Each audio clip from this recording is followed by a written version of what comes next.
હાલ ભાવનગરથી એક ખૂબ જ દુઃખદ ખબર સામે આવી રહ્યા છે। ત્યારે ગુજરાતમાં વરસાદી માહોલ જામ્યો છે। ત્યારે આજે એટલે કે 26 જૂન સૌરાષ્ટ્ર અને દક્ષિણ ગુજરાત સહિતના વિસ્તારોમાં ધોધમાર વરસાદ વરસ્યો છે। તેવામાં અનેક વિસ્તારોમાં ઘોડાપુર જેવી સ્થિતિ નિર્માણ પામી છે। જ્યારે નદી નાળા અને કેનાલો છલકાય છે ત્યારે પાણીમાં ડૂબવાની ઘટનાઓ પણ સામે આવતી હોય છે। જેમાં ભાવનગરના ઘોઘા વિસ્તારમાં રમતના 3 બાળકો ઊંડા પાણીમાં ખાડામાં પડ્યા હતા।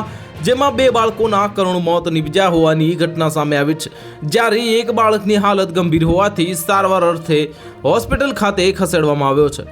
ભાવનગર જિલ્લાના ઘોઘા શહેરમાં આજે સાંજે પડી આડી એક સડક પાસે પાણીની ટાંકી નજીક જામી અને રમી રહ્યા 3 બાળકોના પગ લપસી જતા નજીકના પાણીના ખાડામાં પડી ગયા હતા અને આ મામલે સ્થાનિકોને જાણ થતાં જ તાત્કાલિક બાળકોને બચાવીની કામગીરી હાથ ધરી હતી।